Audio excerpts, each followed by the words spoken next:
33と3分の1回転。その完璧な低速運動の裏側にある家電メーカーの意地、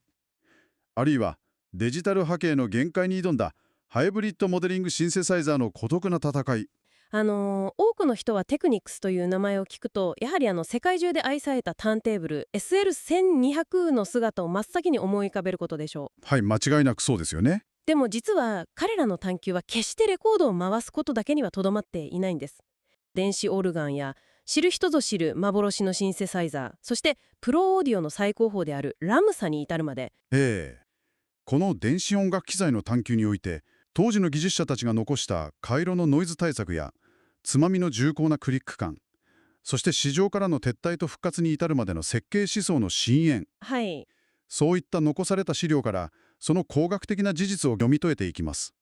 本編の深い解説に入る前に、これを聞いているあなたへ少しだけご案内をさせてください。この番組では一般的な歴史の教科書には決して載らないような機材の内部構造や開発者たちの執念を紐解くことを使命としています。そうですね。はい。こうした濃密なオーディオや楽器のストーリーをこれからも見逃さず聞きたいという方は、静かにチャンネル登録と高評価ボタンを押していただければと思います。さて、まずは彼らの原点、その DNA がいかにして形成されたのかという考察から始めましょうか。そもそもなぜ家電大手である松下電器産業が高級音響ブランドのテクニクスを立ち上げたんでしょうか。気になりますよね。はい。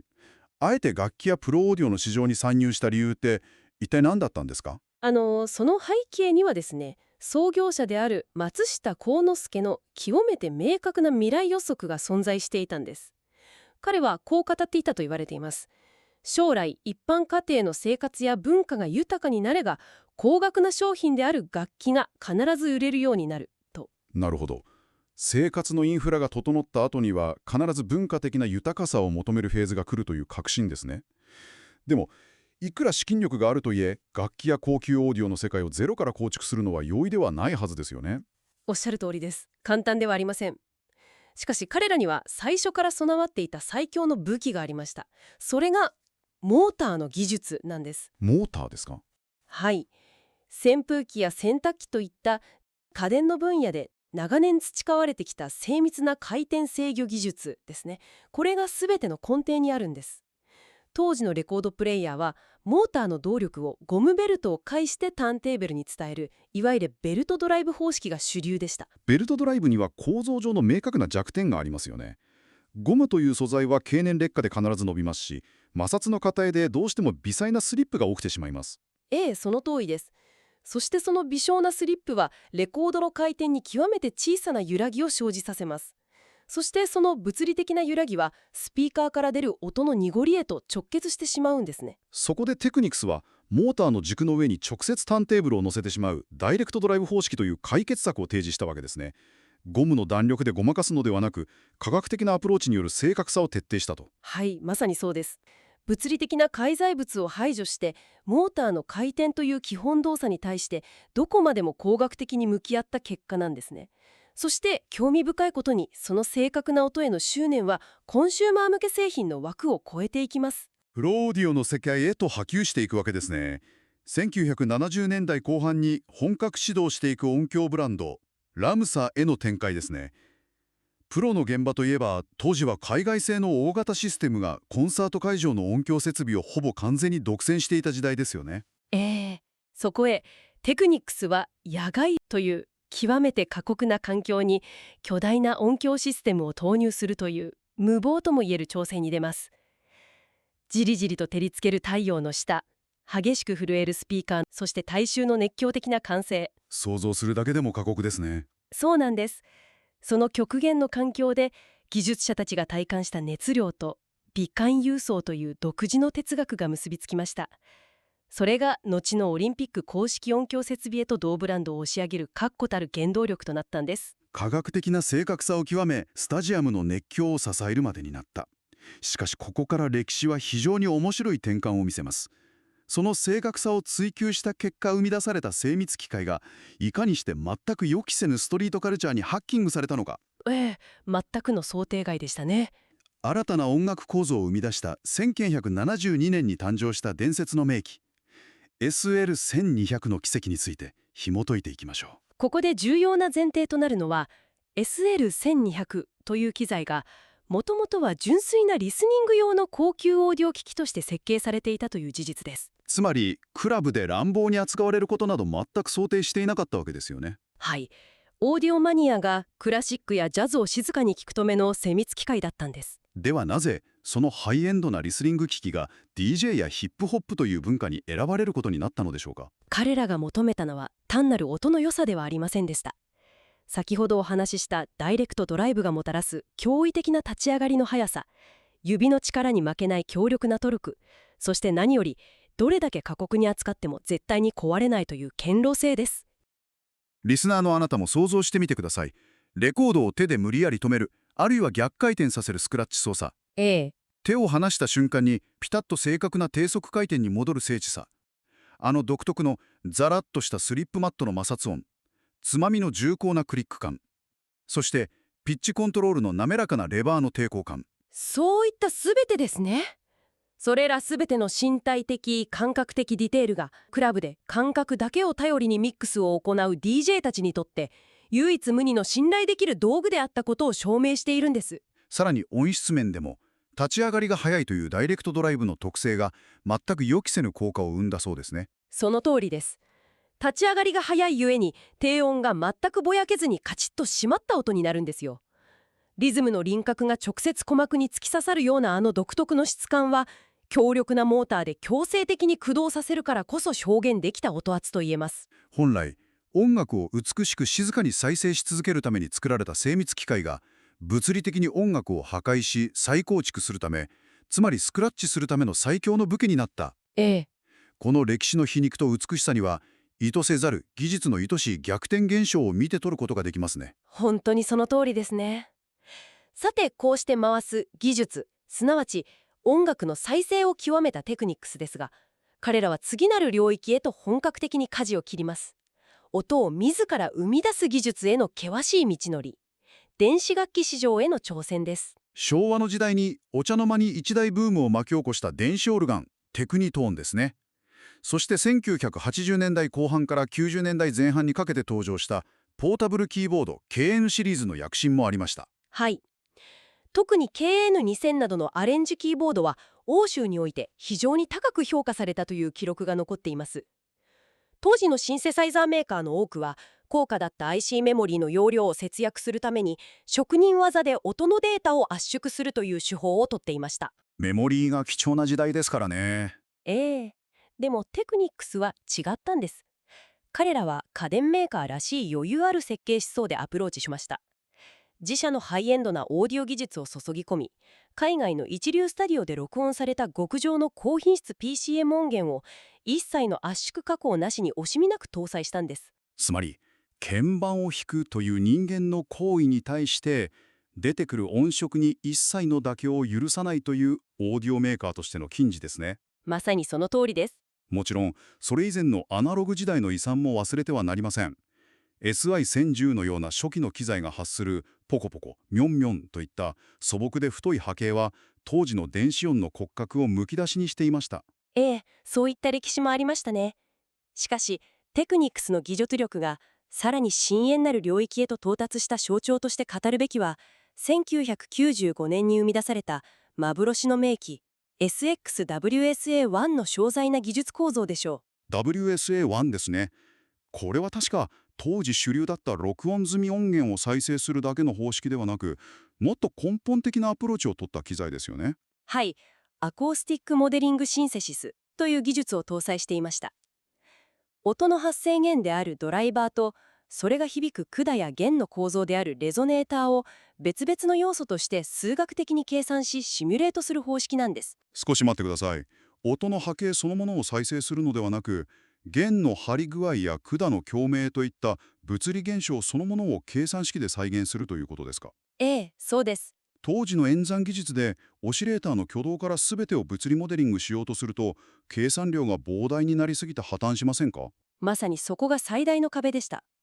すべてを物理演算に頼れば、当時の CPU パワーでは同時発音数がほんの数音に制限されてしまうという致命的な課題があったんです。やはりそうですよね。そこで彼らはその限界を突破するために音の立ち上がりであるアタック、つまり頭の音源にはあえて従来の PCM 音源を使用し、その後の響き、つまりレゾネーターの部分のみを物理モデリング技術で演算して劇的に変調させるというハイブリッド方式を採用したんです。なるほど。計算負荷の重い部分と効率的な部分を掛け合わせたわけですね。その結果、物理モデリング系としては当時異例ともいえる64ポリフォニック、つまり64音もの同時発音数を達成しました。それは工学的なアプローチとして非常に美しい解決策ですね。そしてその演算能力は現実には存在しない楽器の合成すら可能にした。はい、そうなんです。例えばトランペットの吹き口から息を吹き込み、それをフルートの管に通して鳴らすといった架空の楽器ですね。ええ。さらに筐体の中央には二軸のトラックボール型のジョイスティックが鎮座をしており、それを動かすことで音色を直感的に歪ませ変化させることができたんです。存在しない楽器の設計図を計算式で組み上げる作業がいかに途方もない演算との戦いであったか、それをハイブリッドという現実的な手法で解決したエンジニアたちの執念に深く感嘆せざるを得ません。ただこれほどの野心作でありながら WSA1 は商業的には大きな成功を収めることができませんでした。ええ。手元の資料を読み解きますと、なぜあれほどの野心作が成功しなかったのか、その理由が見えてきますね。はい。業界の記録が指摘する最大の理由は、販売戦略の弱さとターゲットとする空間の決定的なミスマッチです。ミスマッチと言いますと？当時のテクニクスは家庭用の電子オルガンや高級オーディオとしてのブランドイメージが非常に強固でした。プロのキーボーディストやスタジオミュージシャンへ向けて製品を訴求するチャンネルが不足していたんです。シンセサイザー特有の泥臭いマーケティングノウハウが十分に蓄積されていない事実があるわけですね。はい。電子オルガンの販売網でこの難解な最先端シンセサイザーを売ろうとしたミスマッチがありました。つまり高級セダンのディーラーで F1 のレーシングエンジンを単体で売ろうとしたようなものですね。訪れた客はエンジンの精巧な設計図には感心するかもしれませんが、それを実際にサーキットで走らせるためのシャーシーもメカニックも持っていません。まさにその通りです。家庭の居間や毛足の長い絨毯が敷かれた格式高いショールームを主戦場とする電子オルガンの流通経路と、日夜新しいサウンドを渇望するプロ用機材の市場、この2つは交わることのない別々の生態系でした。求められる美学が根本的に違いますよね。ええ。オーディオ鑑賞という静的な空間で求められるのは調和ですが、音楽制作という動的で混沌とした現場で求められる音色の基準は根本的に異なります。スタジオの環境で他の激しい楽器群に埋もれないアグレッシブな音の強さや、直感的に操作できる物理的なインターフェース設計が不可欠だったということですね。はい。その高尚な概念を泥臭い制作現場のワークフローに適合させるには、少々不器用な機械であったということです。不器用だったからこそプロの現場に深く浸透するには至らず、生産台数も大きく伸び悩んだ事実があるわけですね。ええ。特にキーボードを取り払って純粋な音源モジュールとして設計されたラック版の WSA1R に至っては、現在の中古市場でもめったにお目にかかれない激レア機材となっている現状が、その商業的な苦戦を物語っていますね。はい。ソフトウェアシンセサイザーがまだ未熟なった時代に、空気の物理的な振動をデジタル回路で再現しようとしたその直球の野心は、確かに早すぎたのかもしれません。しかし、ハードウェアシンセの歴史に不滅の足音を残したことは結論付けられます。ええ。ただハードウェアとしての野心が時代を先行しすぎた結果、視点は2000年代初頭の IT 革命という避けられない時代の波へと移っていきます。そうですね。2000年代に入ると、パソコンの CPU 処理能力が爆発的に向上し、ソフトシンセや DAW への急速な移行が起こりました。物理的な回路や巨大な筐体を一切必要とせず、ディスプレイ上で全てを制御できるデジタルオーディオワークステーションへの移行ですね。企業としての松下電器も大きな決断を迫られたのでしょうか。はい。当時の大規模なデジタル投資競争の中で、事業の選択と集中が進められました。結果として、電子楽器事業は終了し、名機 SL1200 すらも生産終了となり、テクニクスブランドが休止状態に入った事実があります。それは一つのハードウェア時代の完全な終焉を意味していました。しかしここで資料が示している重要なポイントは、現場の血の通ったつながりは死滅していなかったという事実です。ええ、その通りです。ブランドが休止している間も、OB たちの集まりであるステレオ会などを通じて、設計思想や高音質化の知見は密かに語り継がれていました。回路図面だけでは伝わらない暗黙知やコンデンサーの選び方一つに宿る哲学といった目に見えない DNA が継承されていたんですね。はい。そして、2014年、ブランドは奇跡の復活を果たします。ここで提示されるのが機能価値での最高級を超える完成価値の追求という概念ですね。ええ。機能的アプローチの限界を悟った彼らは、人間がどう感じるかという完成価値の追求へとシフトしました。それは具体的にどういう現象として現れるのでしょうか。わかりやすい例として、レコードのホコリを拭き取り、針を落とす瞬間のプツッというノイズがあります。プツッという微小なノイズですね。で、彼らはそのノイズすら愛おしむアナログ特有の喜びこそが音楽体験を豊かにすると考えたんです。ノイズすら愛おしむ。なるほど。はい。では、最新のデジタル技術はどう使われているかというと、彼らは空間を補正するためにデジタルを用いています。アナログ信号を均一に処理するのではなく、空間のためですか？ええ。現実の部屋の音響特性を精密に測定し、見えない空間の歪みをデジタル信号処理で整えるんです。これがアナログとデジタルの高次元な融合です。モーター技術から始まり、ターンテーブル、限界に挑んだ WSA1、そして一度の終焉と完成による復活。ええ。回路を流れる電流のノイズをいかに局所に抑えるか。